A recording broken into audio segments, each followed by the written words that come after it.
Well, hello and welcome to the Switzer Small and Micro Cap Investor Day. I'm Peter Switzer. Thanks for joining us. So I guess the important question is, why small caps now? I'll try and give you a few decent answers to that very important question. Right now, right around the world, there's a big vaccination rollout program, which is going to be really good for economies. And it's good to see that the US is having a fair bit of success in rolling out the vaccinations. And we know that the success of the vaccination program will have a big impact on the US economy and ultimately on Wall Street. And of course, we take a lead from Wall Street. So that's one good sign. Also, the Australian economy is really going gangbusters. I'll show you a few statistics later showing you and proving that exact point. Big cap and well-known stocks have already had a solid run-up since March 23, and historically speaking, after the big caps and the growth stocks have had a go, you see value stocks really come into play. And we've seen also over 2020 that the growth, the tech and the stay-at-home stocks, they've done really well. Now a rotation's going on into value stocks and also the reopening trade stocks. And sometimes a lot of those reopening trade stocks are actually value stocks themselves. And after a crash, big caps, as I say, do well, but then the value and the small cap stocks take over and it's their time in the sun. This chart here actually shows that. You go back and look at around November 2000 after the dot-com crash. You can see the green line. All those value stocks did really well compared to the growth stocks. But eventually the rate of growth of growth stocks really picked up. And then we hit the crash again in 2008, 2009. And once again, the growth stocks took off first, and then you can see that green line getting on top. So that's why I'm sort of positioning you for, and that's why it's really timely to have a conference like this. One important headwind has gone. Donald Trump has gone. I think the Biden transition to a new government will be a plus for the stock market. Trump had a couple of good things for the stock market that worked in the early stage of his presidency. But I think the Biden plan with big stimulus is really going to pump up the US economy. And that will give us a lot more life on the stock market. And that's going to be good for a period where value stocks and small cap stocks will do pretty well. I also think Biden might handle the China negotiations a little bit better than Trump. Trump tends to go for the nuclear option, where I think Biden may well just do a little bit more negotiation skill, and that may well take away a lot of the heat that we've seen between the US and China under the Trump regime. So the big issues to note going forward for the stock market will be, can the US stock market keep on defying gravity? I suspect it will, but the correction is possible, but then the growth of the US stock market should resume again, mainly driven by the fact there's vaccinations and a big growth story is coming. The last number I saw from the Federal Reserve was the US is going to grow around 6.5%. I've seen bigger numbers, some even 7%. With that kind of growth, you'd think, well, company profits must improve and stock prices as well. Might not be all the companies did well in 2020, but it's likely to be companies that have been ignored. And we often see the Russell small cap index do very, very well in this sort of phase of the stock market. Progress in Europe and the US of vaccination is very important. The magnitude of the stimulus, that's another big driver. China's going to be an important issue for the stock market. I hope they come on board quicker than they have been in recent times. If they come on board and realise that it's in their interest to get global trade really happening and cut out this stupid tit-for-tat sanctions and whatever which we've been seeing lately, that would be a good thing for the stock market over the next 2 or 3 years. The bond market is a bit of a problem. I think the stock market is overreacting to the bond market. I think that will settle down as well. But after a couple of years, the bond market will have to be taken more seriously and stocks could be challenged, and we'll be looking for that a couple of years down the track. But for the moment, I think the important issue is that small caps are, I think, lining up for a decent run for the next few years. There's the US stock market. You can see the rebound is extraordinary, well over where it was before the pandemic. You see the big slump in March and then the big rebound. That's quite extraordinary. There's ours. Clearly we haven't got past the pre-pandemic levels, and that gives us, I think, more reason to believe our stock market has upside, and we may well actually improve at a faster rate than the Yanks for a variety of reasons. Why do we lag the Yanks stock-wise? Well, we don't have the FANG stocks, and they're extraordinary. We don't have a stock like Tesla, which has really pushed the S&P 500 up at a rate of knots. Also, our index is heavily bank-dependent, and the banks were recruited by the government to actually, mount the rescue program. They hit dividends, it hit the stock price of banks, but now they're coming back. We've also got Europe and the UK. They haven't helped. Their handling of the infection is terrible. They're going back into lockdown now, and that could actually be a bit of a negative for the stock market in the short term. The currency effect is not great for some of our big caps now, big exporters. That means that they'll grow at a slower rate. And I think CSL is a typical company that has been affected by the currency headwinds. And Americans can be inexplicably optimistic. That's another reason why their stock market has bounded ahead quicker than ours. On the Australian scene, these stats here I think pretty well prove that our outlook is pretty good. Job ads are now 13.4% above their pre-pandemic levels. Economic growth of 5.9% has been mentioned by some. That's a huge number. Our long-term average is about 2.8%. Westpac consumer sentiment is at the second highest reading in 7 years.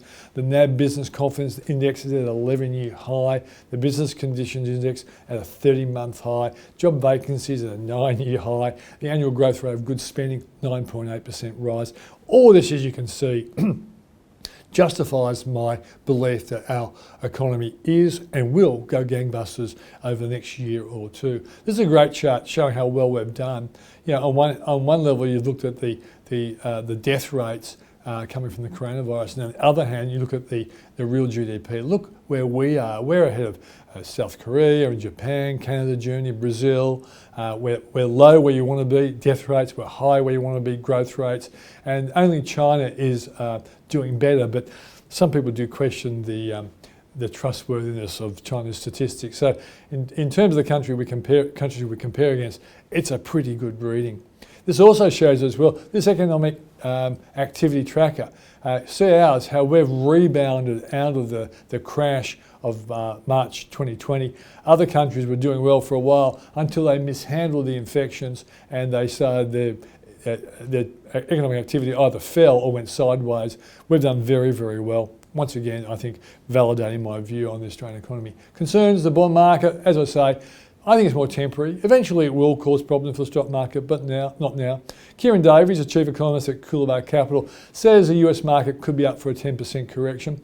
That's possible. I think the Yanks will try and work hard to avoid that, but some of those tech stocks could cause that to actually happen, but I think it'd be a buying opportunity. Our market would follow suit, but I think it would be a buying opportunity because the view, from my point of view, for the next 2 or 3 years, stocks will do well. President Biden, too much stimulus? No, I think that the stimulus is fine, considering they went into a pretty serious recession. Central banks aren't as strong as we think. I think that's wrong. Central banks are strong. There's an old cliche out there, don't fight the Fed. Well, all central banks of the world are basically following the same script that the Fed's got. And I think that gives the global economy a very good chance of rebounding late 2020, rolling into 2021, rolling into 2022 really well. And China, I think, will be manageable. I think it's interesting to see that the BHP share price and outlook looks very, very good. And a really important point only came out last week, and that was that the iron ore price put into the budget is now 3 times lower than reality. And that's a really good thing for the budget going forward. That budget was supposed to be a deficit of $213 billion or so. It's now looking like it's going to be $150 billion. So great improvement there on the budget deficit story. And that's primarily because we're growing faster and creating more jobs than was expected. I'd like to throw this one in to show you that we really shouldn't have gone into a recession and a crash of the market. But pandemics will do that sort of thing. This is as the city groups look at the factors suggesting whether a bear market might be coming. In around 2000, 17.5 out of 18 indicators were all red, all saying look out for a bear market. In 2008-7, it was 13 out of 18.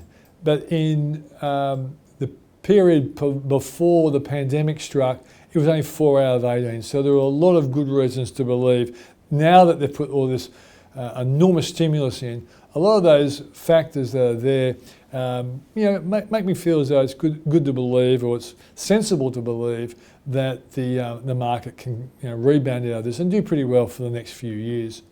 So my argument is the coronavirus war will end, and there'll be a period of roaring economies right around the world that will help stock markets. And as I say, value stocks and small cap stocks really do well in this phase of a stock market boom.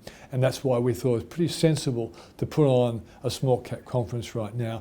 And I should say, we've put on 3 of these so far, and the companies that have presented historically, a very big proportion of them have done very, very well on the market following the event. So, given what I've shown you in the presentation so far, if you add together the success of the vaccination program as it rolls out over this year, and you add the enormous stimulus, it suggests quite clearly that there's going to be an enormous roaring boom for economies right around the world. That will then feed into company profits and ultimately stock prices. And at this stage in the cycle of a stock market cycle, value stocks and small cap stocks tend to do really, really well.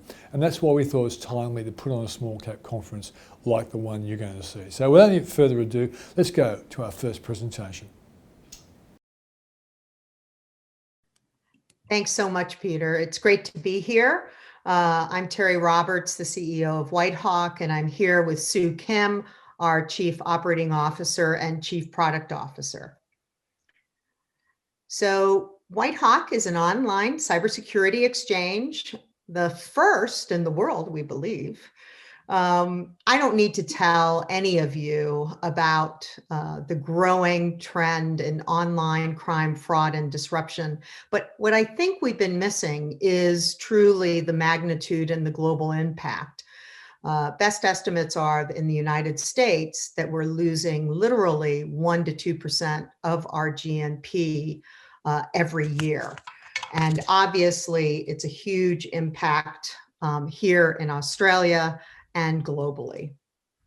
So our solution is focused on creating a cyber risk journey, a unique experience with a virtual consult and an online platform that we're going to delve into for you for any company or organization in the world.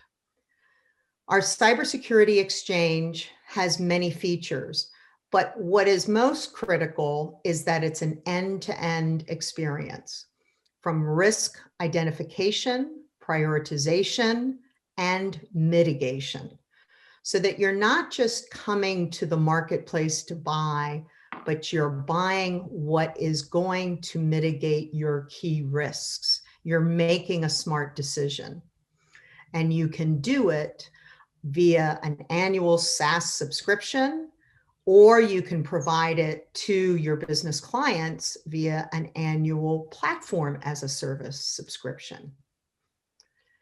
This is the beginning of our client experience, which Sue is going to delve into later, that starts with the threat landscape and then takes you to your risk profile. Where do you map to others in your sector from a threat landscape perspective? We have 2 enterprise level product lines, our Cyber Risk Radar and our Cyber Risk Program. These can be provided to government entities, departments, organizations, or to large industry companies as well, across all sectors. Our Cyber Risk Radar is focused on providing an automated online risk monitoring prioritization approach for your suppliers, vendors, and partners. And our Cyber Risk Program, we've actually tailored for the executive team or board, because it becomes your sanity check on either your inside cyber team, your managed service provider, or your managed security service provider. how do you know that they're on top of their game without having a hacker view using commercially available capabilities today that any hacker could gain access to? And now I'm going to turn it over to Sue to tell you about some of the advancements on our platform.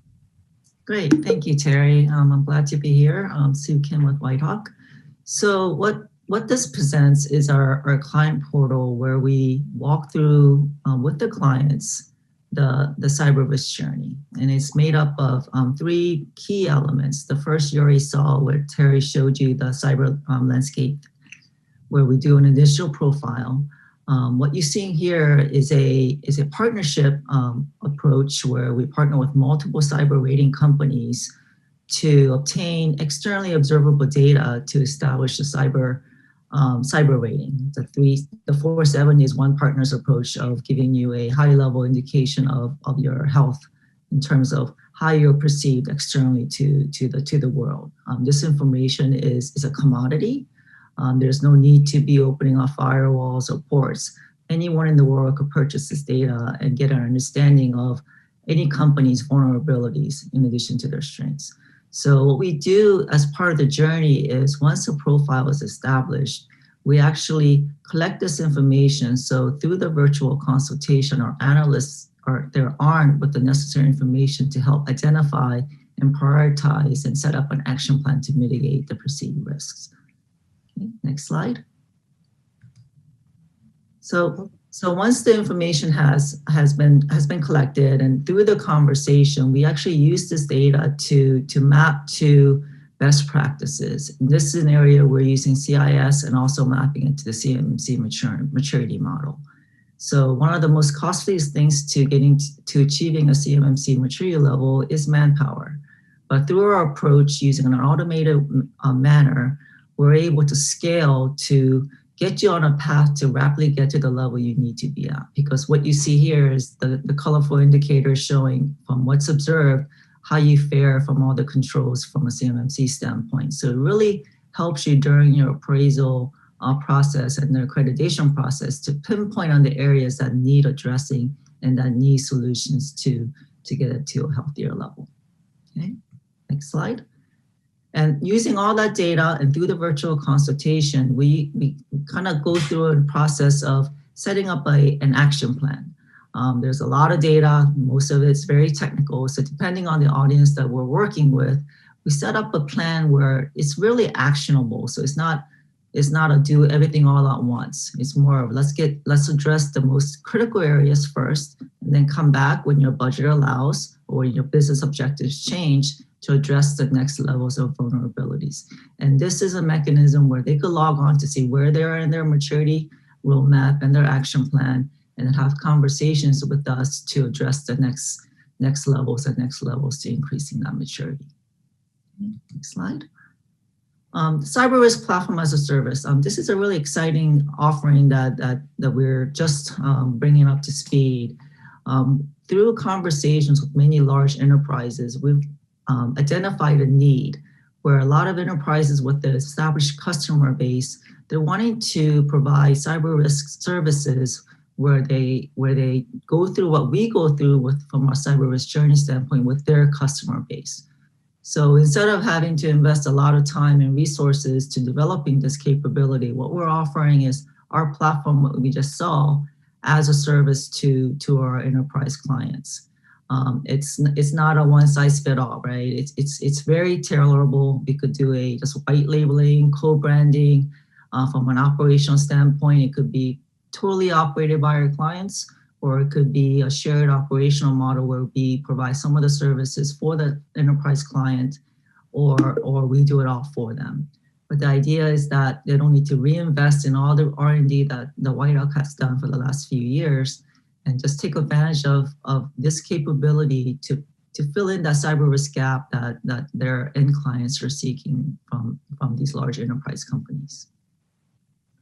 Thanks so much, Sue. And what's exciting about this capability is that we have conversations ongoing that we've discussed in our quarterlies with an insurance group partnership, with a manufacturing association.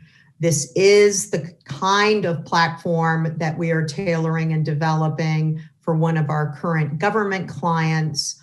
And so we're in current conversations with internet service providers and managed service providers, in addition to financial institutions that can provide this to their customer base. One thing we've also added through Sue's great team efforts is, in addition to the marketplace that is primarily focused on small to mid-sized businesses, is we are now highlighting all of our partnerships with innovative enterprise level vendors. So now you can go to our website and see by functional area some of the most innovative capabilities that there are in the market today, like Deco Secure, which is one of our Australian partners. And we really want to, of course, mention our ongoing partnership with Sontiq Easy Shield, another SaaS offering, another SaaS subscription that provides identity theft, financial fraud, mobile device security, and our cyber risk services to businesses and organizations through an annual subscription that can also be sold to ISPs, MSPs, and banks. I wanted to give you an update on our corporate snapshot.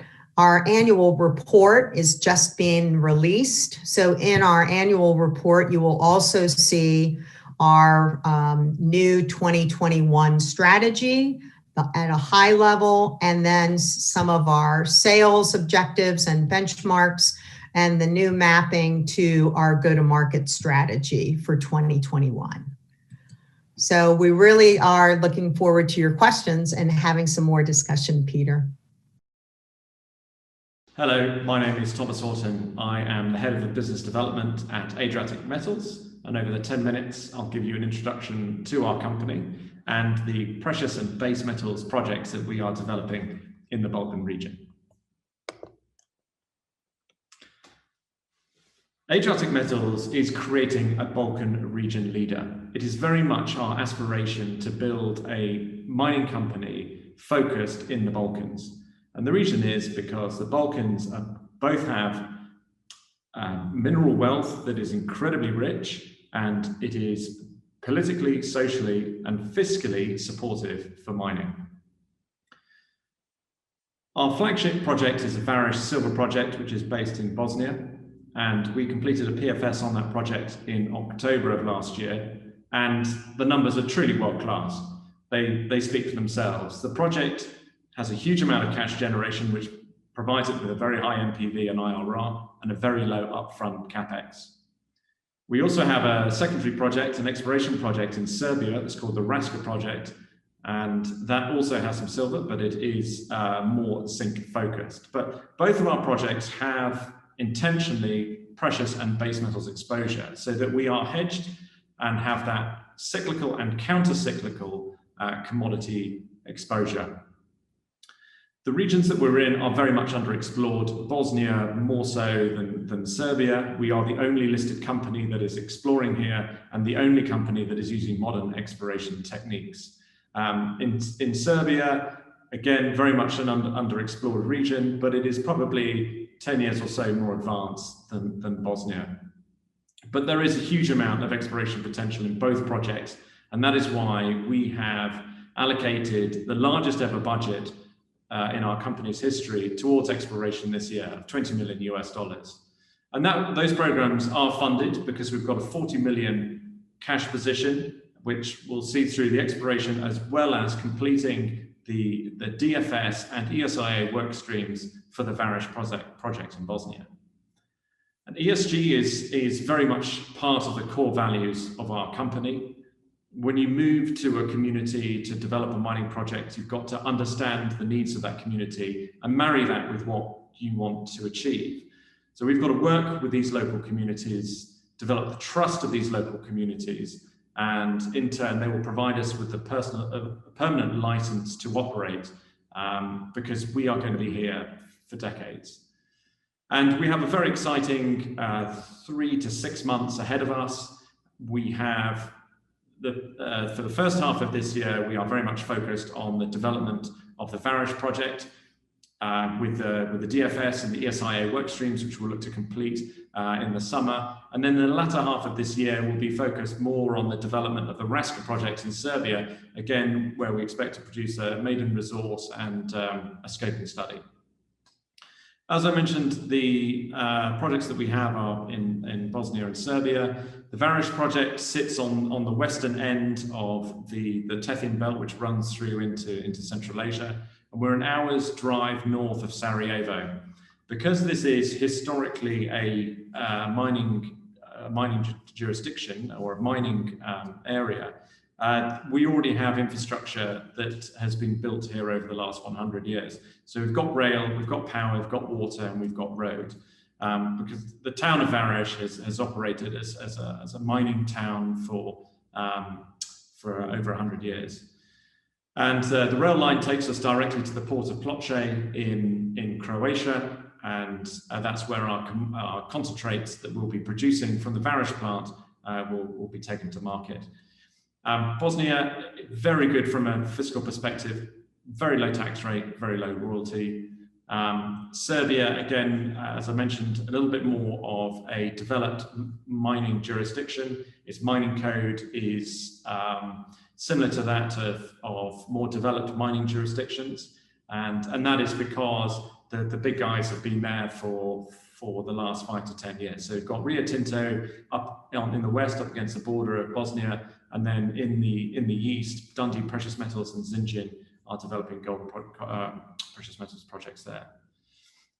And the Varish project, the reason why it has such great economics is because of grade. As you can see from the Rapitsa underground, reserves are just over 400 grams a ton on a silver equivalent basis. On a zinc equivalent basis, it's just over 12%. And the Varish project is split into 2 different areas. We've got the Rapitsa underground, which is in the northwest, and the Viavacha open pit, which is more central. And we will be mining the Rapitsa underground first. So as you can see, the cash generation here across the first 6 years averages about $200 million US dollars on a post-tax free cash basis. And it's our intention to maintain that circa $200 million of post-tax free cash flow.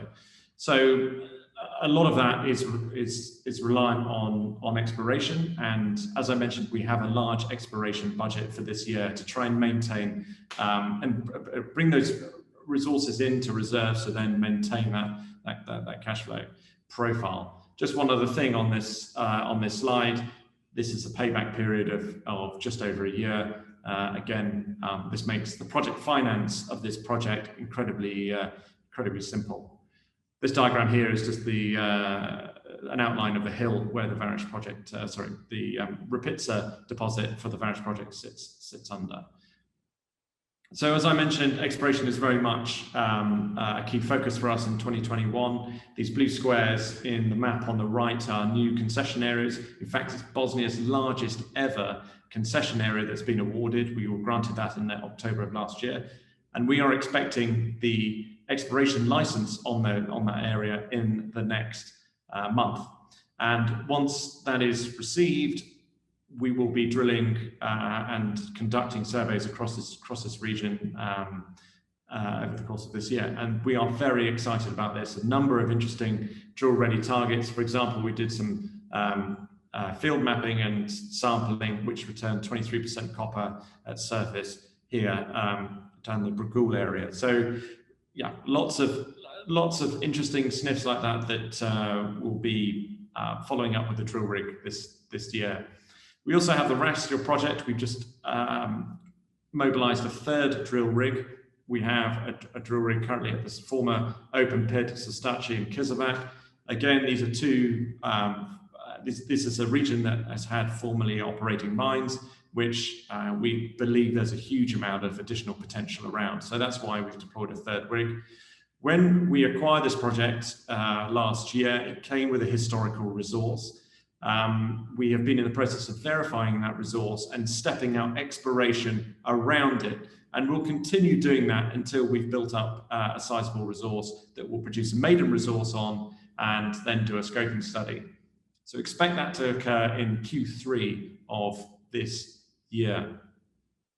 And so this is what the timeline looks like. First half of the year, very much focused on the development of the Varish project, completing the DFS, ESIA, completing the project finance and offtake, and then we're into construction in the latter half of this year.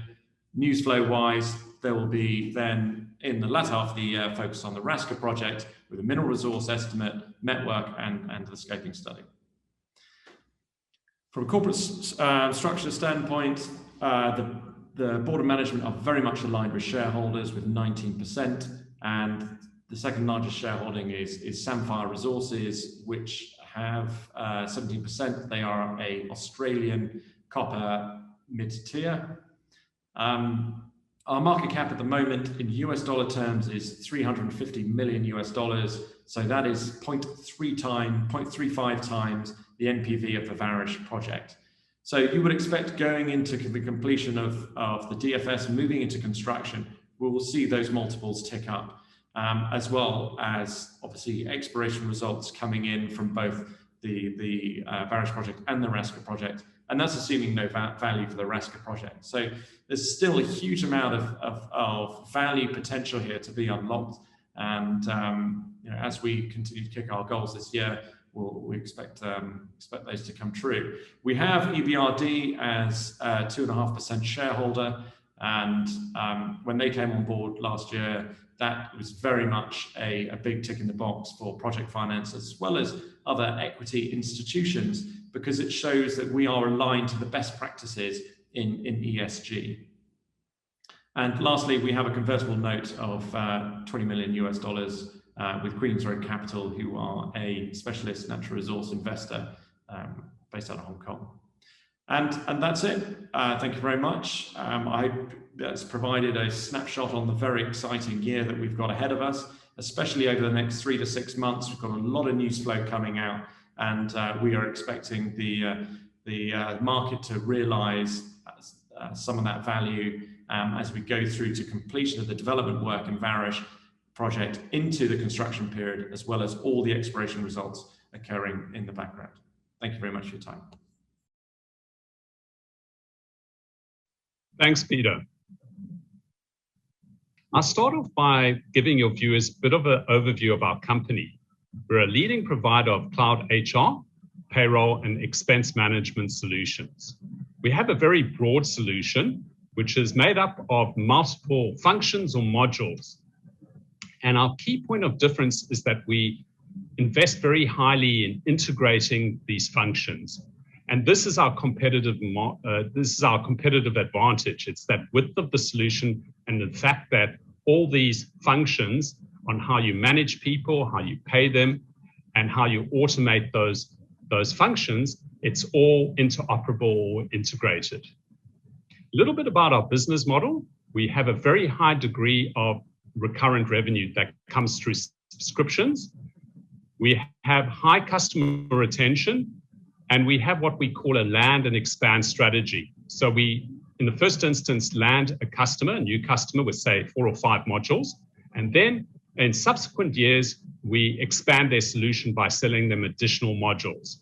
So it really makes the whole platform much more sticky, and there are a lot more revenue streams coming in from that single customer. A little bit about the size and the scale of our solution. We have 500 employees across offices in Australia, New Zealand, and now the United Kingdom. If we look at our growth strategy, we can break this up into 3 key pillars: segment expansion, module expansion, and geographic expansion. I'll go into each of these growth drivers in a little bit more detail. Starting off with segment expansion. We have 2 key market segments. We have fit-for-purpose solutions for both small businesses with the Breathe platform and mid-market businesses with the ELMO platform. Now, both segments have a very high addressable market. With the Breathe platform, currently we have over 7,000 customers, but our market penetration is less than 1%. So we have a lot of headroom for growth. With our mid-market segment, it's a very large market opportunity, potentially up to over $10 billion. Here we have just under 3,000 customers, and we still have heaps of headroom for growth with market penetration of less than 8% in Australia and New Zealand and less than 2% in the United Kingdom. The important thing to acknowledge here is that each of these solutions is fit for purpose for the size of organization that uses them. On to the second growth driver, and that's module expansion. As I mentioned earlier, we have a land and expand type of strategy. So our solution can be broken up into 16 modules or revenue streams, and our customers can either subscribe to one or multiple at a time. So they don't have to take the whole solution. So generally, in the first instance, they will subscribe to 4 or 5 modules, and then they will add to that as we go on into subsequent years. And this obviously drives more revenue into the business, and it also makes the customer a lot more sticky. When I say sticky, what I mean is that they're more reliant on the solution, and they're more likely to continue using that solution into the future. Finally, we also are growing the business through geographic expansion. And the first cab off the rank, so to speak, is the United Kingdom. And here, through the acquisition of a company called Breathe, we've extended our small business footprint in the United Kingdom. And similarly, through the acquisition of an expense management solution called Web Expenses, we've extended our mid-market operational footprint in the UK. And we'll bring those additional HR modules to distribute in both market segments in the United Kingdom. This does not mean that we will only look at the United Kingdom, but it is the area that we're focusing on at the moment. I'll look a little bit in terms of our financial metrics. I don't want to overwhelm your viewers with numbers, but it's really important to see the scale of our business.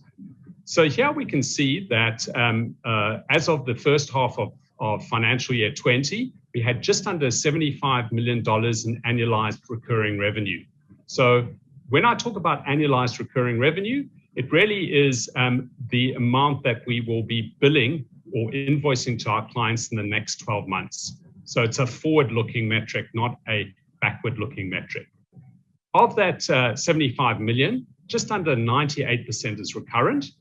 And really importantly, we're very well capitalized. We've got a lot of money in the bank and debt facilities, so totaling over $100 million, which we'll be able to use to facilitate growth into the future. So we have a very robust and well-capitalized business to take advantage of the tailwinds behind the adoption of cloud-based systems, which are occurring right now in a post-COVID world. I'll end off there and very happy to take questions from your viewers. Thanks so much.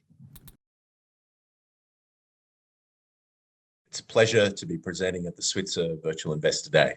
My name's Scott Kirkland. I'm an Executive Director of Envision, and I'm also a co-founder.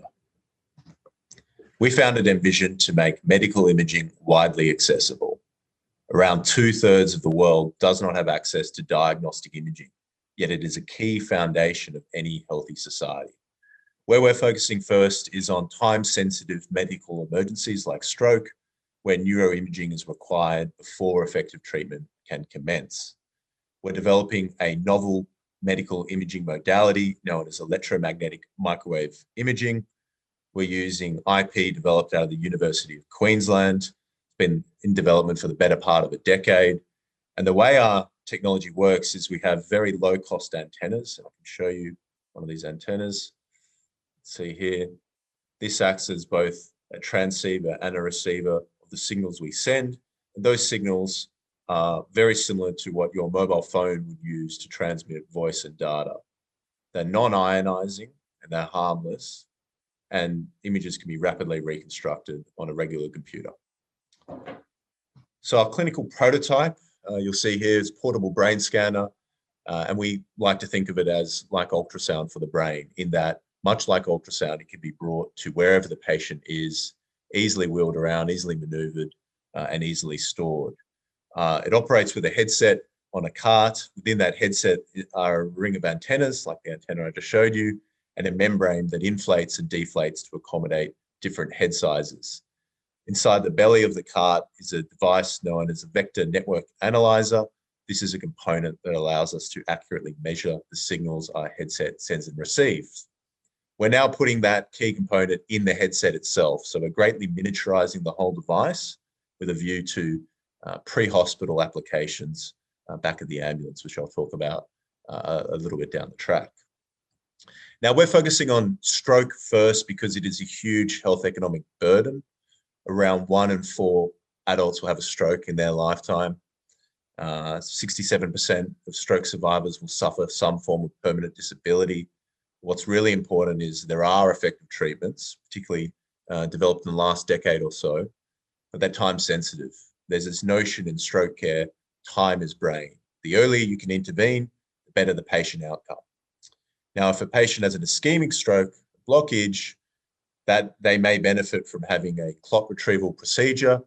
This is performed by a neurointerventional radiologist. It's very specialized. It's performed at a comprehensive stroke center. Or they may benefit from clot-busting drugs, TPA or thrombolysis. If a patient has a bleed, you don't want to give them those clot-busting drugs. It can prove fatal. And if they have a bleed, it may be neurosurgery. There's also some drugs that are being trialed in the pre-hospital setting, tranexamic acid, to slow hematoma growth. So very different treatment pathways. They're very time sensitive, and it's critical for clinicians to understand, is the stroke ischemic? Is it a hemorrhage? Size, location, type of stroke at the point of care. That's what we're aiming to provide with our first generation device. And we're targeting in-hospital applications initially for both fresh strokes and recurrent strokes. So looking at response to treatment, complications, secondary bleeding in ICU, stroke and neurology wards, particularly for unwell patients where it may be challenging to take them to radiology for follow-up imaging, but also in emergency departments, particularly for regional and smaller hospitals that may not have high-end CT and MR available at the front door. Second-gen device is designed to be ultra lightweight, fit in every ambulance, also road and air ambulance, operated by trained paramedics, with images transmitted via telemedicine to a network of neurologists or radiologists. Now, we're very fortunate in that in recent weeks, the federal government, via the Medical Research Future Fund, the Frontiers program, has announced some significant funding to the Australian Stroke Alliance. The Alliance is a consortium of over 30 partners who have a vision to transform stroke care by bringing the stroke unit to the patient and developing miniaturized portable imaging for the back of road and air ambulances. We should share in a significant portion of that funding. We'll use that non-dilutive stage funding towards our clinical trials for our hospital device, our pivotal studies, and also the product development and clinical trials for our road and air ambulance model. Last year, we conducted our first study on stroke patients at the Princess Alexandra Hospital in Brisbane. Our intention with this study was to collect data, tune our imaging algorithms, but also understand how do our images correlate with the ground truth, being CT and MRI. We enrolled 21 ischemic, 9 hemorrhagic patients, and these strokes were graded as of mild to moderate severity.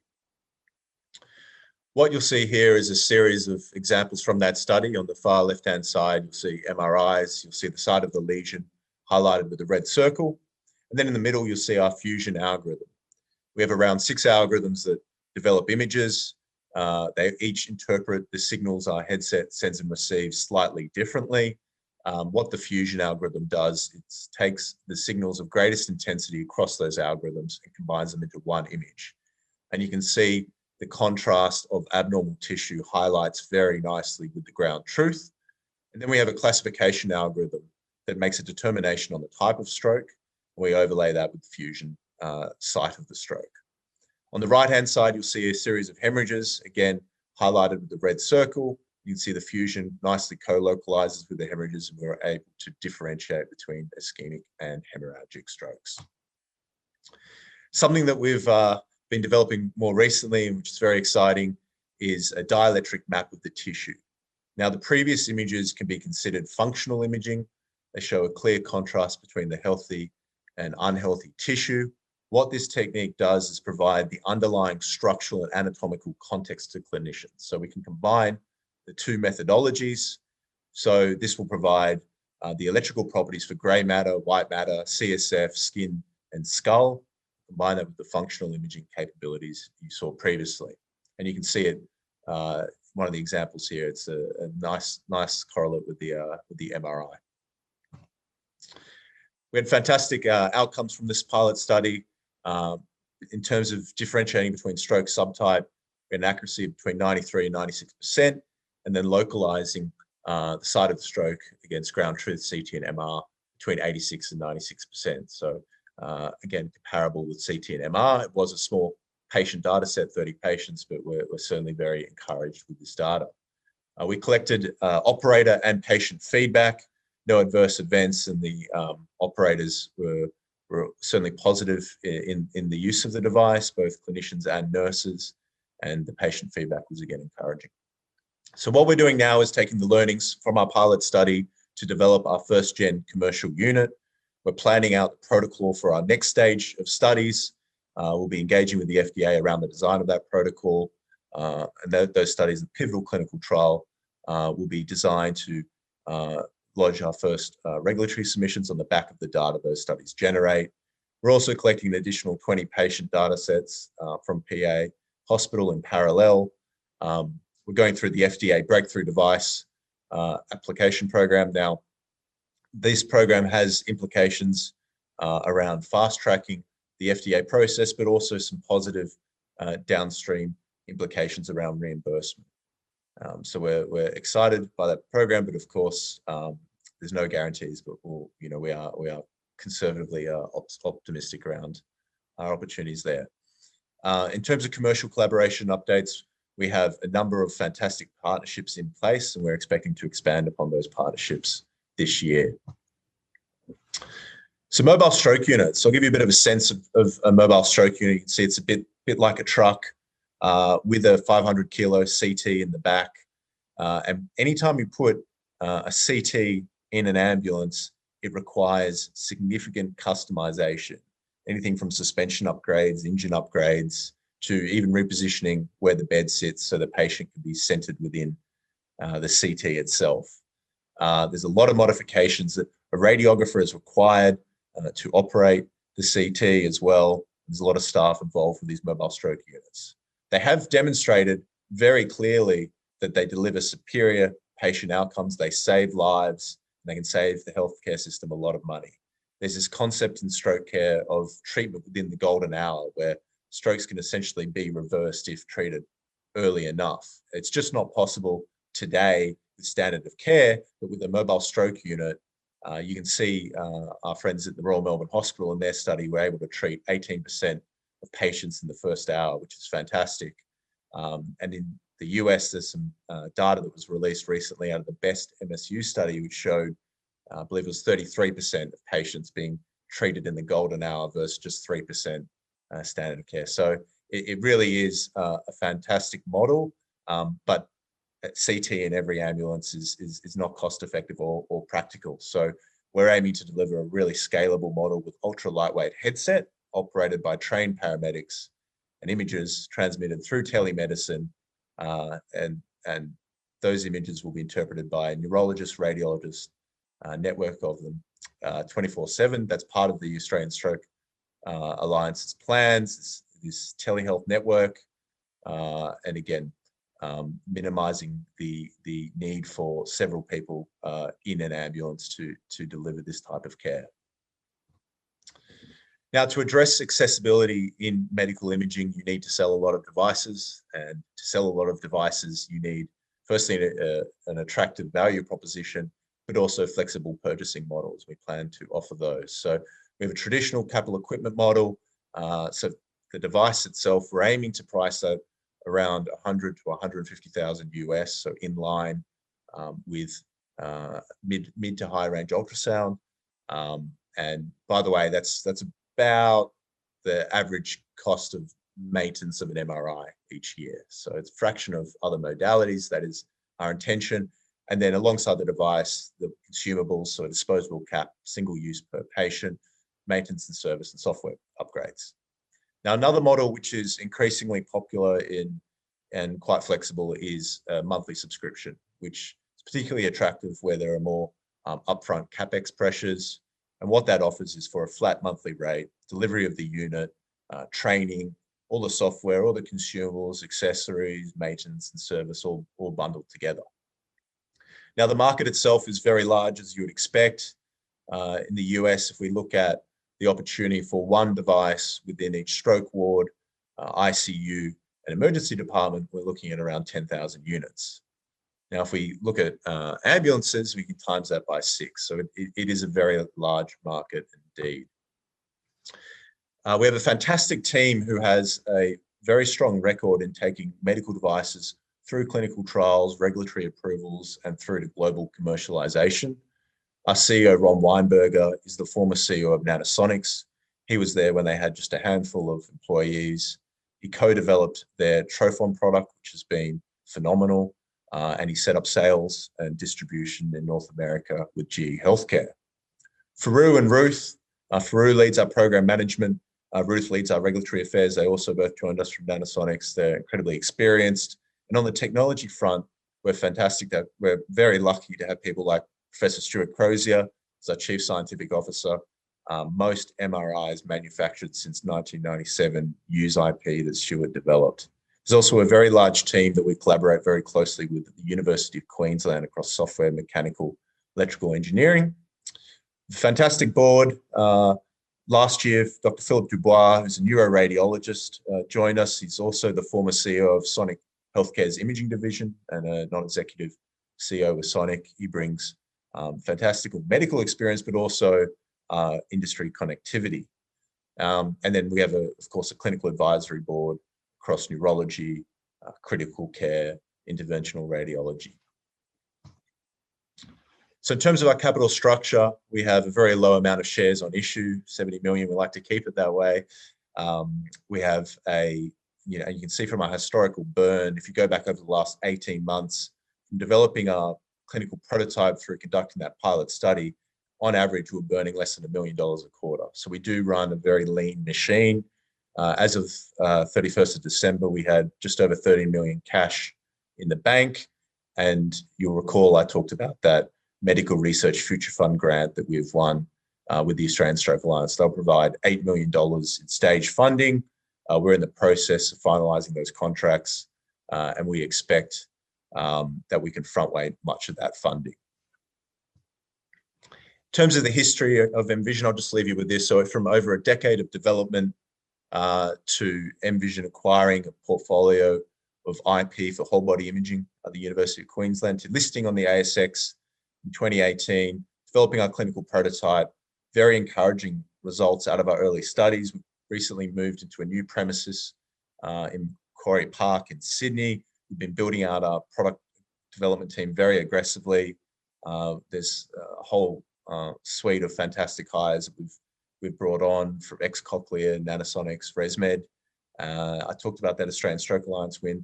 And for 2021, it's our focus really is that the development and fabrication of that commercial unit, validating that unit across a larger patient cohort, so our pivotal clinical trials. And I talked about our engagements with the FDA, protocol development, but also that breakthrough device program. And then finally, building upon our industry relationships. So thank you very much. Yes, thank you, Peter, and welcome to this presentation of Noxopharm. The company is focused on the two areas of cancer and septic shock.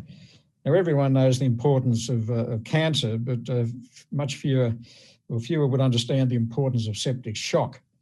And the World Health Organization estimates that of the roughly 55 million people who currently die each year from disease, about 10 million do so from cancer and about 10 million do so from septic shock.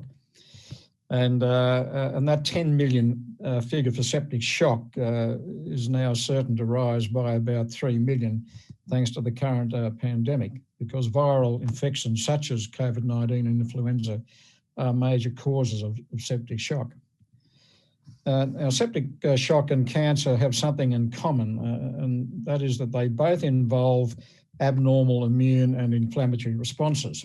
In the case of cancer, the immune system is deliberately switched off to permit the cancer cells to flourish, and the inflammatory system is then overactivated to assist those cancer cells to grow and to spread.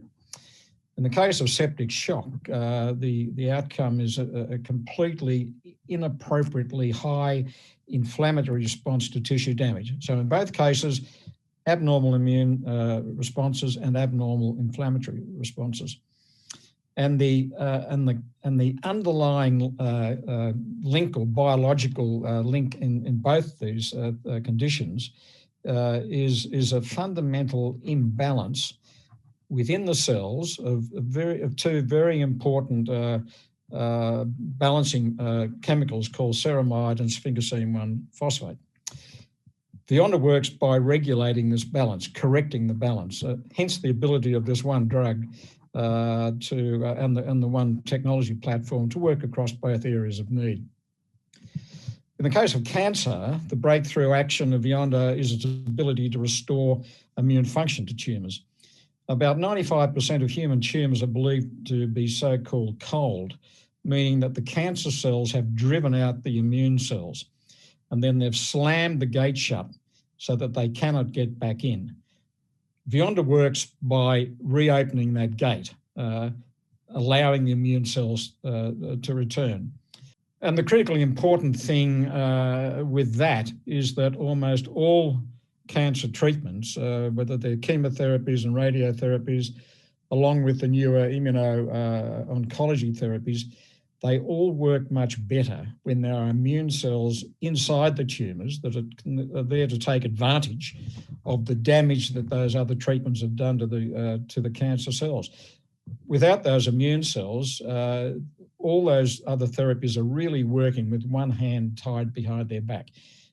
Put immune cells back into the tumour, and now you've relieved each therapy has got both hands to then do the job. And it's this action of Vionda is why we as a company see it boosting the action of most commonly used cancer therapies. We're currently running 3 programs to test this theory. The DART program involves combining Vionda with external beam radiotherapy. This is the standard form of radiotherapy used throughout the world, and we started off testing it in men with late-stage prostate cancer in a phase 1 study. And we are excited to see a major boost to the anti-cancer effect of the radiotherapy. And on the back of that exciting outcome, we're currently in the process of starting a large multinational phase 2 study in patients with prostate, breast and lung cancer. The Lupin program is something that we announced an outcome of quite recently. This involves using Vionda again in combination with radiotherapy, but it's a form of radiotherapy that's injected intravenously. In this case, it's an experimental radiopharmaceutical owned by the big Swiss pharma company Novartis.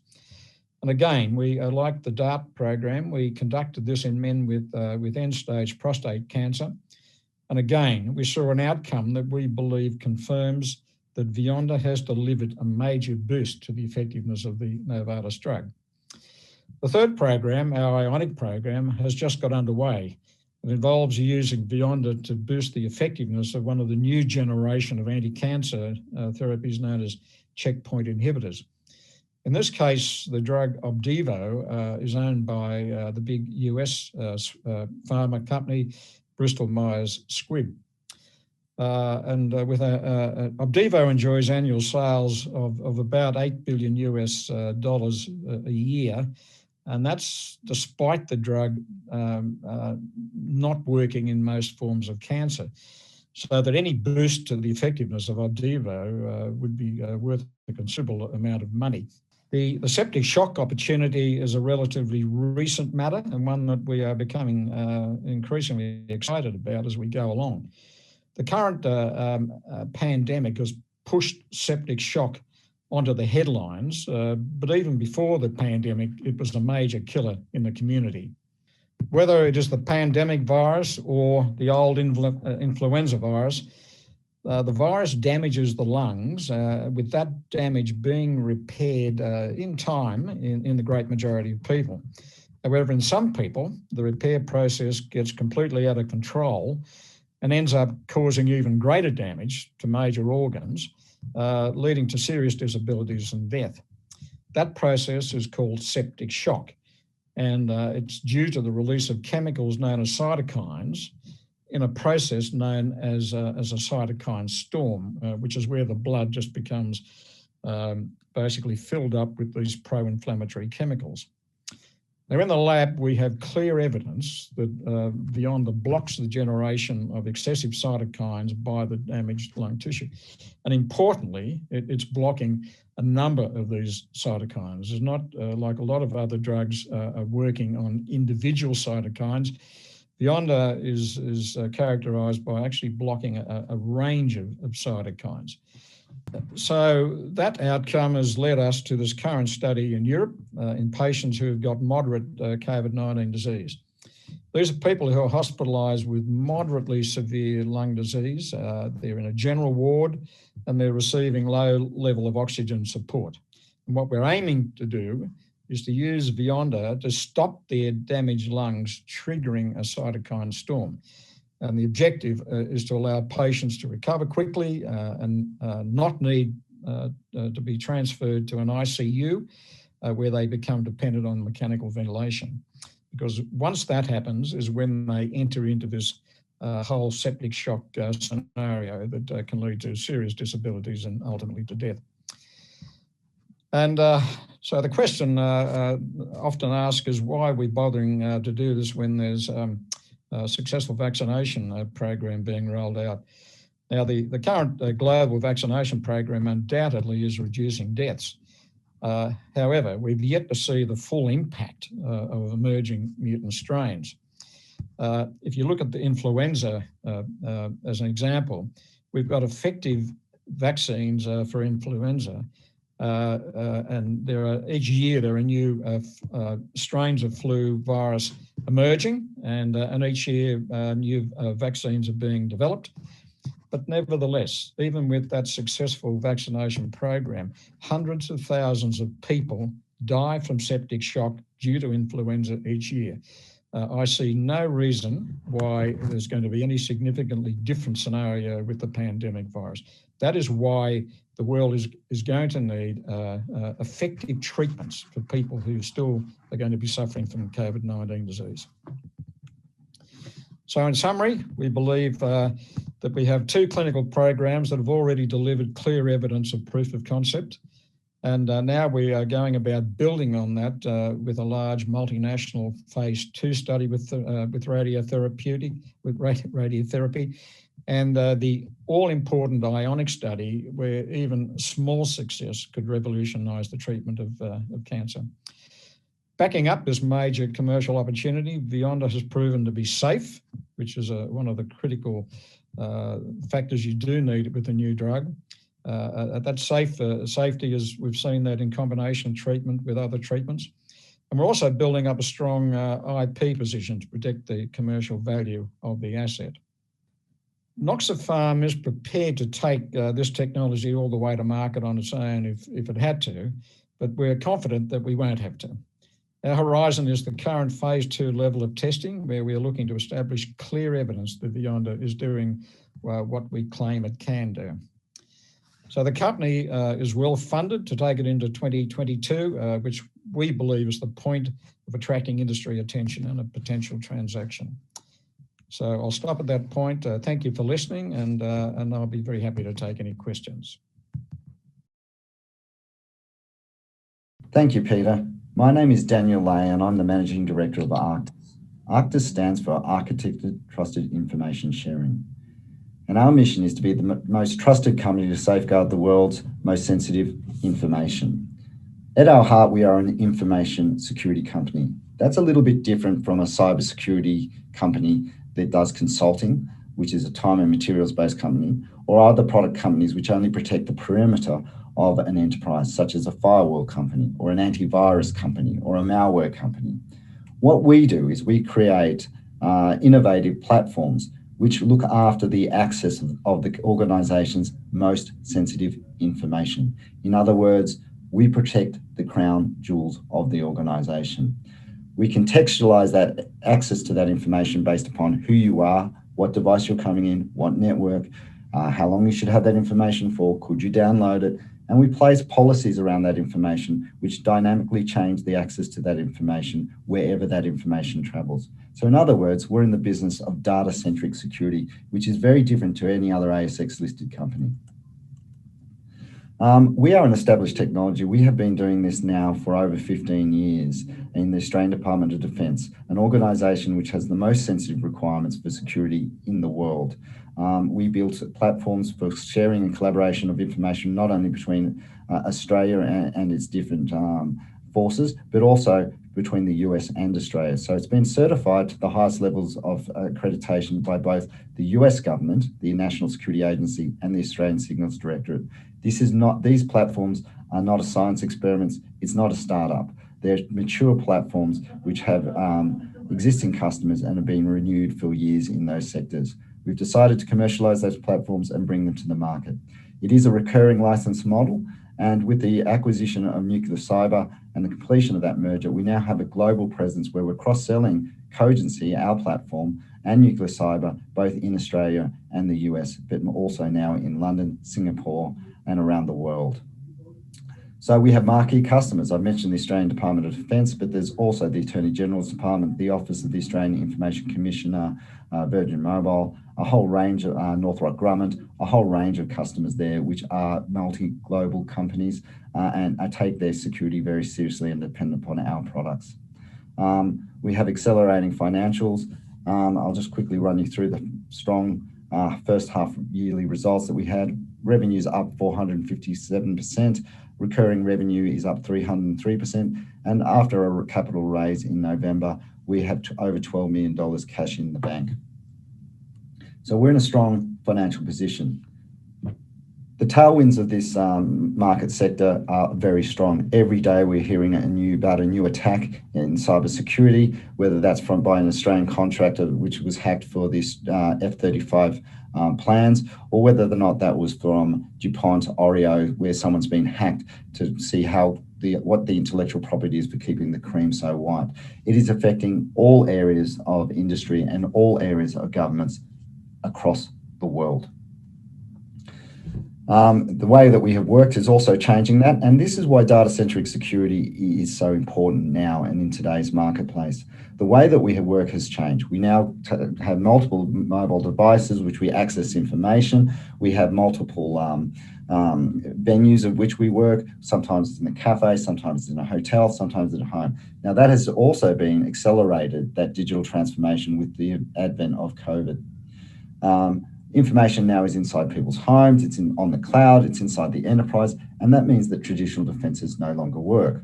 So if I pick up my child's iPad and I see a note there that I need to contact the office and it's an unsecured device, I won't receive all the information. But if I have my work device and I walk into the office and I log on, I see all the information that I need to see. If I'm in a plane and I have a VPN, I'll see a different information set. So what we do is dynamic access to that information based upon the risks, wherever that information is, however that information is delivered. And with the acceleration after COVID of work from home and collaboration platforms, I think Teams has gone from 40 million daily users to 115 million daily users across the globe. So Microsoft are in 85% of all organizations managing that collaboration platform for them. So we have very strong advantages. Not only are we already trusted by intelligence and defense agencies and have high clients that are high profile, we have key partnerships with not only AWS, but Microsoft as well. And we get that recognition from those partners. Nuclear Cyber, just a little bit about Nuclear Cyber. That dynamic control and access, nuclear cyber has being able to apply that to the entire Microsoft's business suite, SharePoint, whether it's on premise or in the cloud, Teams, Yammer, Dropbox, and we all know these tools. The ability to add additional security to those layers to protect that sensitive information is critical.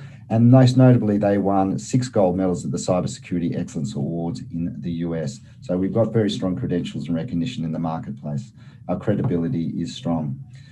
Finally, with that acquisition also gives us a play in every area of sensitive information. Cogency can be applied on-premise in top secret, in the secret environments for defense. We have a cloud platform which provides industry access to government and government to industry in the cloud at protected level. And we have NC Protect, which deals with all other industry and gives us a diversification of revenue. Speaking of revenue, we have a really simple model. We are an annual recurring revenue business. It's about driving top line growth. The NC Protect, as I mentioned, gives us diversification. It also gives us high margin. It's a high grossing business, and with low churn rates, it means that margin continues to grow over the years. Some of these products have been in place for over 10 years with different clients. We're addressing the market in 3 different ways: large chunky deals with government and large system integrators as primes, such as Northrop Grumman, BAE, Lockheed Martin, Raytheon, but also those other enterprises in the mid-tier section as well. So whilst those top tier deals take 18 months to 2 years, and both products have been now in the marketplace for 18 months, so we're starting to see that sales pipeline drop, we are also targeting the enterprise sales as well at a lower tier, so probably $100,000 to $500,000 deals as well. But the real revenue base that we see going to be very significant moving forward are those smaller deals across a massive market, which we're going to leverage the Microsoft reseller market to address. That means it's a strategy where those Microsoft resellers have already got investments sold to those organizations for Microsoft, and we're selling security as an additional layer. So it's a sell up, not a sell to model. Most recently, we have invested in developing our sales growth and our direct sales forces. We now have people in Washington, in London, in Singapore. In December, we had 1 direct salesperson. Today, we have 8. We have 4 pre-sales people and 25 channels to sell across the world. So that these 3-tier distribution model aligns directly to those target markets and how we're going to accelerate the business. Capital investment. We're expanding directly into, as I said, 85% of that money will now be spent, $12 million. It's no good in the bank. We have to spend it to grow and take most out of the opportunity we have in the marketplace. So that'll be on market awareness and global sales strategies, and some in technology innovation of merging the product sets in the back end there, operational efficiencies, and most importantly, we will look at exploring acquisitions, but we don't think we need to go back to the market for any further capital unless it's a very strategic acquisition. Acquisitions that we'll be looking for will have to have a strong cultural fit, strong financial fit, and a strong technology fit. We're not just out there grabbing anything. So on all of that, I think that we're going to summarize at the end of this whole conversation is, 1, thank you for considering archTIS, but why would you buy archTIS? Why would you invest in archTIS?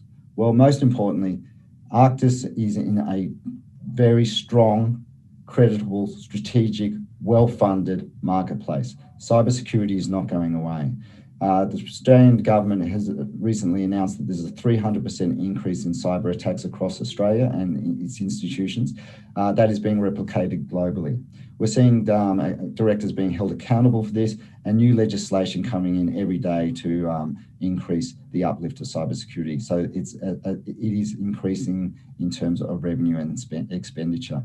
Most importantly, in the defence and defence industry, we've had it announced that there's $270 billion being spent across defence industry capability to uplift the manufacturing market in Australia for a defence industry capability. 60% of that dollars will need to be spent in Australia, and those SMEs need to have a cyber resilient platform for them to be able to participate in that market, and that is what we're offering. So the defence industry and defence particularly are a very strong marketplace, as well as the commercial marketplace.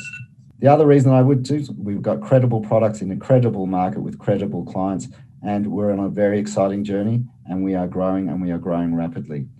Finally, I would just like to add about personnel and people in the marketplace. Critically for us, it is about having the right team to execute. And with the acquisition of Nuclear Cyber, we have a strong team with 25 years of product experience executing this business and turning it into a sales-led organization to drive the growth and the opportunity that we see before us. So thank you for considering arcTIS. It's critically important for us to make sure that we have a relationship with our investors, and I hope you consider us as a strong investment opportunity. Thank you, Peter. Hi, I'm James Graham, Managing Director and CEO of Reece Pharmaceuticals Limited. Reece Pharmaceuticals Limited is listed on the Australian Stock Exchange, and we also dual listed just recently as a dual listing on the Frankfurt Stock Exchange. We were also welcomed to the All Ordinaries Top 500 ASX stocks, and fundamentally, the company is really commercialising a new class of synthetic anti-infectives. Under the umbrella of anti-infectives, we have our antibiotics, being the first new class in over 30 years, and our antivirals. Our lead drug candidate is known as Reece 327. It has a qualified infectious disease designation with the US FDA. It's focused on sepsis, septicemia, or blood poisoning, and we manufacture all of our compounds in a GMP phase 1, phase 2 facility that we own. We don't own the facility, but the people and infrastructure is wholly our own. As a capital snapshot, so Dr. Graham Melrose is former head of research of Johnson & Johnson Australasia, executive director of their board for some 10 years.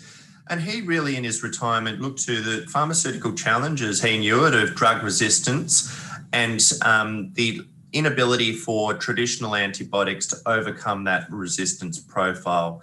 He invented this new class of antibiotics or anti-infectives, and really amongst the other investors, we have myself at number 4. I was the founding investor. We have Fidelity International behind HSBC nominees, Wilson's Asset Management, you name it, high net worth individuals and institutional holders among the top 20. We have a very good cash position of around 20-ish million cash at bank. That's approximately 3 years of cash runway. I think 2 years is probably a more fair estimate, just due to the type of activities and the unknowns of the world of the pandemic as we see it. But really that should see our at least 2 clinical assets, if not potentially 3, through to phase 2 beyond the phase 1 as we know it. We have no debt and we wholly own our technology. The company is led by myself as CEO, however, supported by the wonderful sum of all parts, being the technical skill sets as well as the commercial side of the business. Dr. John Prendergast is our chairman, is current chairman of a New York Stock Exchange biotech company, lead director of a NASDAQ biotech company. And really his doctorate is in the study of bacteria and blood diseases. So when he initially approached us a couple of years ago and said, guys, I love what you do. I really get the space. You know, how can we work together? We said, you're just the guy we'd like to make chairman. So there's John. I have been executive director of the board for some 5 years and now resume the role of CEO. Whilst I was the first investor, this is not a VC flip. We are moving, pardon me, a number of infectious disease compounds through the IND enabling study activities with the goal of market and beyond. Dr. Alan Dunton would be the last I'd mention there. He's former head of Janssen Research, which is Johnson & Johnson's R&D arm. He's gone from concept to commercialization with 3 antibiotics. There's only ever been about 30 or so in the world. So a wonderful asset, as are the many other members of our team. This is really a snapshot of where we are currently. So we have 2 clinical assets. That is an intravenous application, as we see the top line there. That's an intravascular dosing for future indication of sepsis. Our first program at this time related to that compound is intravascular administration dose escalation, or more commonly known as phase 1 human studies. Our second clinical asset is a spray-on application, so spraying it on top of infected burn wounds. That is happening in Fiona Stanley Hospital, led by Professor Fiona Wood and team, her being former Australian of the Year for her burns work. any moment we should receive initial patient dosing data from that. But certainly the program is a collapsed phase 1, phase 2 running in parallel to our intravenous phase 1. We have a coronavirus program with as a priority 1 test candidate with leading government institutes in Australia and active overseas. Murdoch Children's Research Institute is assessing our compound as an oral dosing formulation against Helicobacter pylori being the bad bacteria that causes stomach ulcers in humans. So why are we different? All antibiotics to date are naturally derived. They're bacterial fungi cultivated out and hope to be used against the offending bacterial fungi. And they're only as good as what's found in nature. Much like a lock and a key, you've got the bacteria, you've got the antibiotic. When that bacteria mutates, that lock and key no longer works. And what did work today, it's mutated to survive for tomorrow. Ours is beginning with first principles in mind. We have a mechanism of action that's really a 3-prong attack. We don't succumb to hypercellular mutation known as superbugs, and we have an affinity for the proteinaceous layer of viral envelopes. And most importantly, we work with repeated use, something antibiotics can no longer do. Our primary indication is sepsis, septicemia or blood poisoning. It's the #1 most expensive condition treated in health, double the second most. The average patient costs around $500,000 each. You get a 1 in 5 death rate amongst those who get it in the community or 1 in 3 in hospital. Pardon me, there's no existing drug therapies currently approved for sepsis. Why? Well, you get bacteria. Once you get a break in the skin, bacteria gets in. When bacteria gets in the blood every hour left untreated, the likelihood of survival decreases by 6%. Pathology, or doctors, I should say, through pathology, draw blood, they rush it off to the lab and they work out what type of bacteria it is, because it can be any number of different types of bacteria, and what type of antibiotic it's susceptible to. It's up until the pathology comes back, typically 24 hours, it's absolute guesswork. Our compound is designed to be administered into the blood, attack and kill any type of bacteria, E. coli, staph, or more commonly, by the way, broad spectrum nature beyond that, gram-positive, gram-negative and superbug forms, eliminating that time-consuming and costly guesswork. Here we have just recently Pew Charitable Trust, which is a world-leading authority on antibiotics and antibiotic resistance and similar countermeasures. They've announced our phase 1 study. Amongst all the different types of antibiotics out there, we're the only one that is in clinical development that is a synthetic antibiotic, and we are the only one that is focused on sepsis, so a very unique supporting point. This is our phase 1 study happening in Adelaide in South Australia. Here is an example of some of the data we've received to date, obviously very efficacious against MRSA, but not particular to. This is some of the type of IND enabling studies we do, which is safety dose escalation, assessing for toxicity. This is the second clinical program, which is, as we see in the spray-on solution, administering on any different type of bacterial burn wound. It doesn't matter what type of gram stain. We've demonstrated in animals, this case against MRSA, not only to outperform against the best therapeutic, but also to outperform in wound contraction or wound closure. This is our oral dosing program. So Murdoch Children's Research Institute, that is looking at oral administration to get on top of the bacteria that causes H. pylori infection or causes ulcers. Here we see against what is best standard being combination therapy, we outperform in reduction in bacterial count. This is one I particularly like, which is looking at water versus us. Well, do we interact with the good bacteria which exists in the lower intestine? Indications here when testing against water, because our compound is soluble against pHs from the blood to the opposite acidity of the stomach, by the time it gets down to the good bacteria, it no longer has its antibacterial effect. Very good thing. This is the Australian Priority 1 test candidate studies. Here we've demonstrated 99.9% reduction or 99.9% efficacy against COVID. without any harmful effects to the healthy cells. And in fact, the coronavirus was no longer detected above certain concentrations. Very good thing. Here we see administering in viral titers, so assessing a nasal administration to get into the sinuses, which is where the virus exists. In hamsters, around a 99% efficacy there. Here we have the top 5 deadliest bacteria designated by World Health. What's important is we kill the standard forms and the superbug forms with the same concentration in the same time. We don't care whether it's one type of bacteria or another. Most importantly, we're able to kill and keep on killing with repeated use, something existing antibiotics are no longer able to do. This is just, I like visuals, so this is a couple of pictures by example of the bacteria going from their viable buoyant structure to then burst as they have the propensity to do, but healthy human cells do not.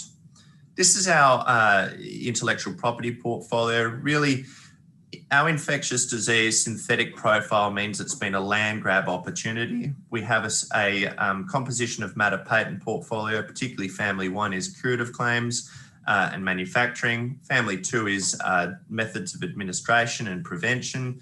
Family 3 is viruses, granted out to, depending on the country, out to November 2037.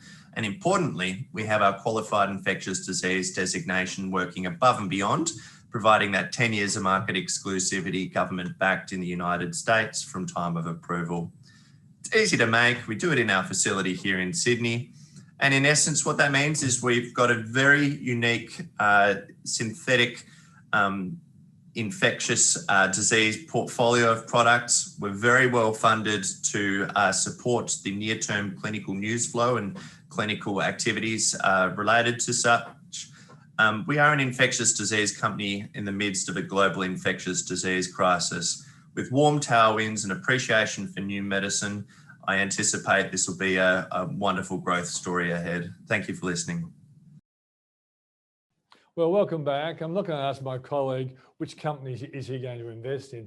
That would be a little bit like leading the audience. But I am interested to see what Paul thought of the companies. We might go through them one at a time.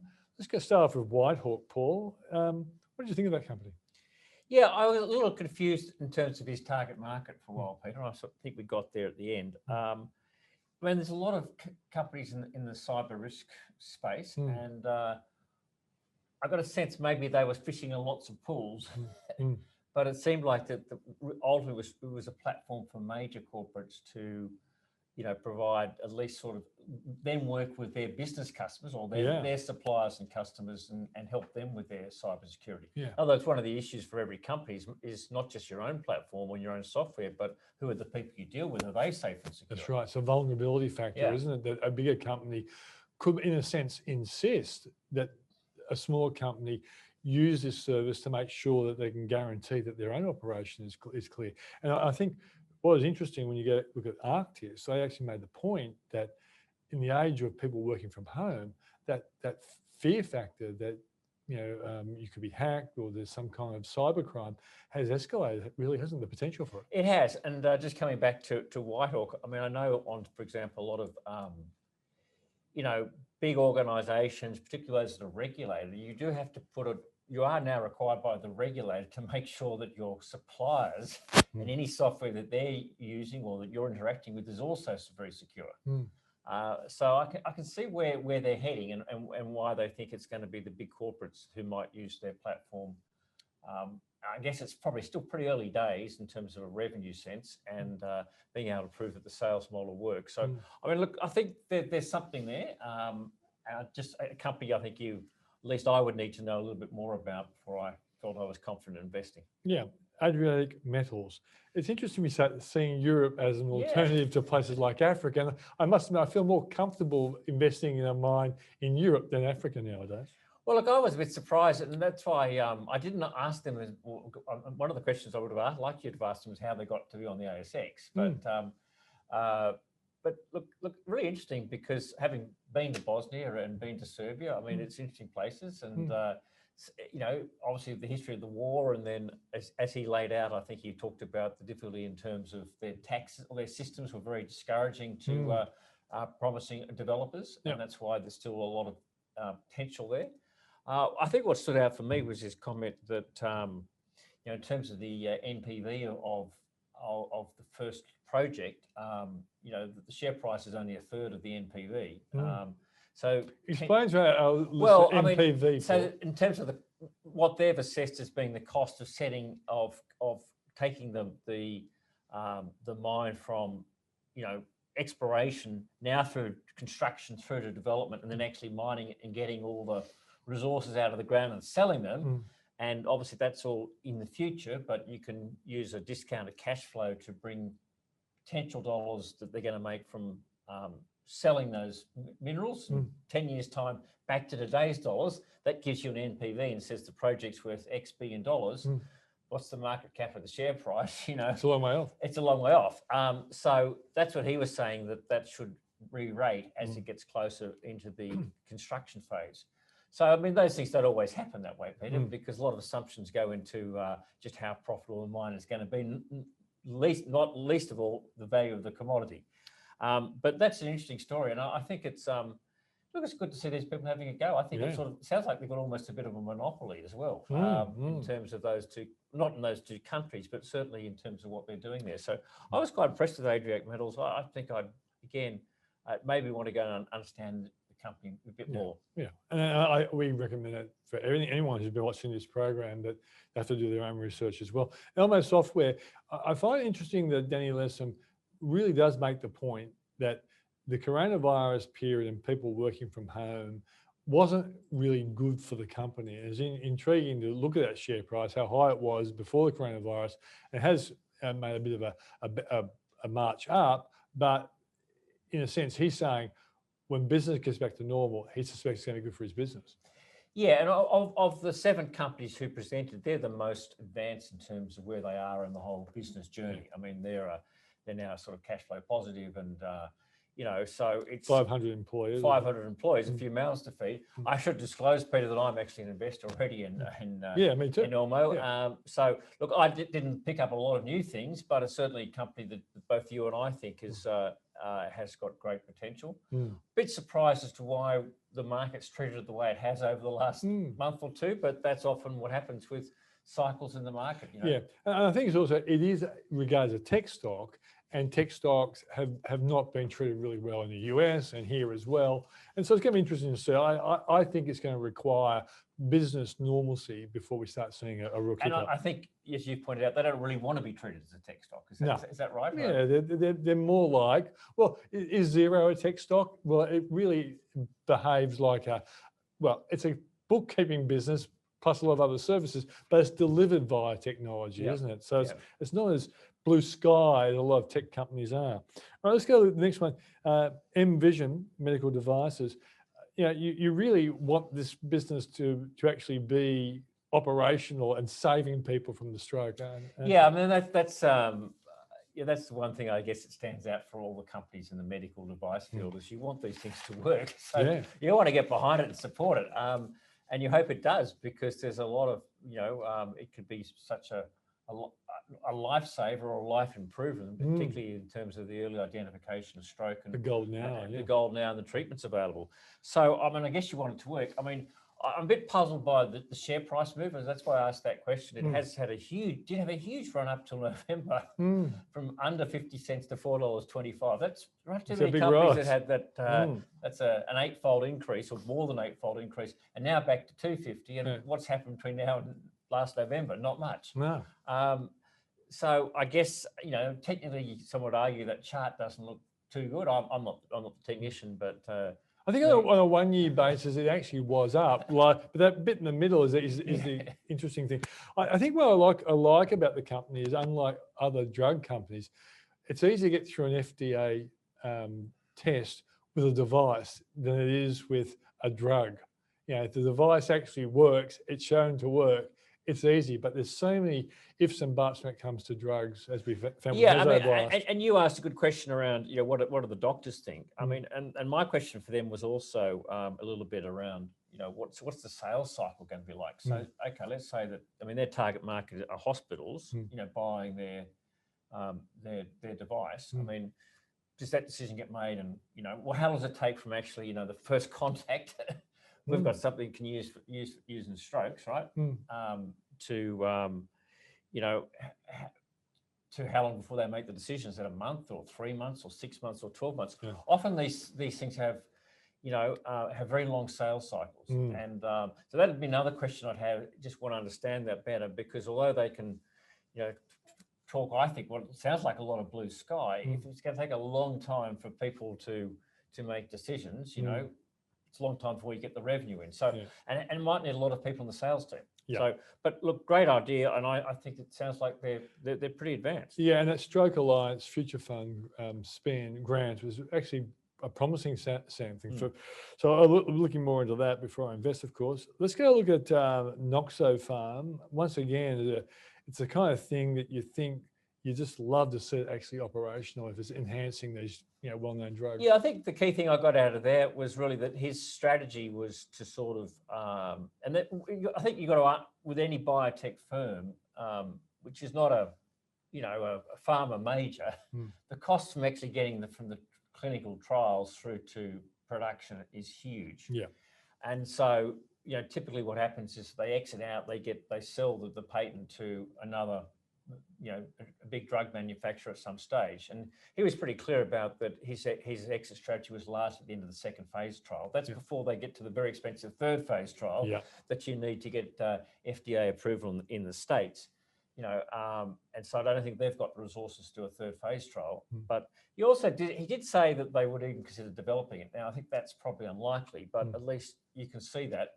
And his time frame, I think he said, was 2022. So, you know, I don't know whether that's early 2022 or late 22, how long these things actually take, but yeah, it looked pretty promising. Yeah. He seemed pretty confident about the cash. And just what he would need to do till then. They're working with some big companies, but you make the point they're working with other companies as well. So it's probably a race to get the best product on the market as quick as possible. But once again, another interesting business. Let's have a look at archTIS, Paul. Yeah, I mean, I think this sounded really interesting, and again, need to know a little bit more about it. I mean, they've got some marquee customers. It's not easy to get the Department of Defense or Northrop or the Attorney General as customers. I don't know what they're paying, but you know, it's always great to get those sort of customers. So you've got to think that they've got something that looks pretty special. Obviously, a pretty big relationship with Microsoft, and I think that was sort of their global sort of channel. Yeah. It probably explains how they can relate to smaller businesses as well. Yeah, I mean, look, there's not a lot of revenue, there's not a lot of cash there at the moment. You know, there's not, you know, $12 million of cash, not a big market cap either. No. So, you know, you have to say that this is one probably I saw more upside on. Yeah. Maybe hasn't been discovered, but that doesn't mean, you know, like in all these things, you really got to do your research and learn more. So of the 7 companies we saw today, this is probably the least well, you know, I would say has most blue sky about it, but there's a lot of blue sky potential, right? Yes, it's in a growth area, isn't it? The coronavirus has really opened up the importance of, you know, surveillance of the kind of, like for example, if someone takes a laptop home from the office and is working from home, you want, because this system actually just monitors where you are and gives you the kind of clearance that's related to the safety of where you are. And I guess interesting idea. Yeah, there's sort of, as you said, data-centric security, so that if you're looking at something particularly confidential and you're on a plane, with a few ideally, lines. you know, with someone sitting next to you, you can't access it, but you take it to the privacy of your work, or maybe at home you can. So I think that's what they're trying to get at. I mean, you've just seen over the last couple of days, you know, the cyber attack on Channel 9. Pretty well every major company that doesn't talk about this stuff has had cyber attacks, is getting cyber attacks, is getting ransom notes. It is prolific out there. You know, 9 is allegedly something to do with potentially one of its 60-minute stories. You know, having a go at a certain government. Oh, really? So we'll find out more. But you know, it is a big issue, and it's getting cyber professionals. They're now the most expensive person that you pay for is someone in the cyberspace, right? And there's 100, you know, because it is companies are literally so vulnerable. So, you know, huge opportunity. And as I said, probably the most blue sky of what I saw. But, you know, you've really got to know a little bit more about it. And I think, you know, there's something there in terms of what they're doing to get the customers they have. One thing we should be doing, Paul, is to work out what company is going to be the Tesla of cybersecurity going forward, because once one is identified, it's going to go ballistic. All right, let's finally, Reece Pharmaceuticals. Look, you really want these guys to succeed because they are actually doing some really good stuff. But once again, you have to wait until they get all the clearances and whatever. But the idea that traditional antibiotics have a problem, in a sense they become they succumb to the virus, the bacteria, superbug, superbug. To my way of thinking, creates an opportunity for something that can't be beaten. It becomes like an exterminating antibiotics. It's a very interesting idea, isn't it? Yeah, I mean, look, and again, something worth really looking at. I mean, I thought, overall today, there's 7 really interesting companies, right? Yeah. I mean, you could just spend, I'm sorry we have to compress it in a way, but, we've all got busy lives, and including the executives, but they've got very interesting stories to tell. And in some ways, they're a lot more interesting than some of our major companies. Yeah. At least they're on the, they're trying to do something that, you can see a lot of value for society, but as well as potentially a lot of opportunity for shareholders. Yeah, and that's the point of this educational conference, is to open up your eyes to the sort of companies out there that are trying to do something really innovative and potentially could be really successful companies in the future. We've opened up the first few pages on a book of, I guess, research that you need to do before you decide whether you want to invest in them or not. But I must admit, I always find it quite intriguing and interesting to meet these companies. Thanks for joining us, and we look forward to the next time we put together one of these conferences.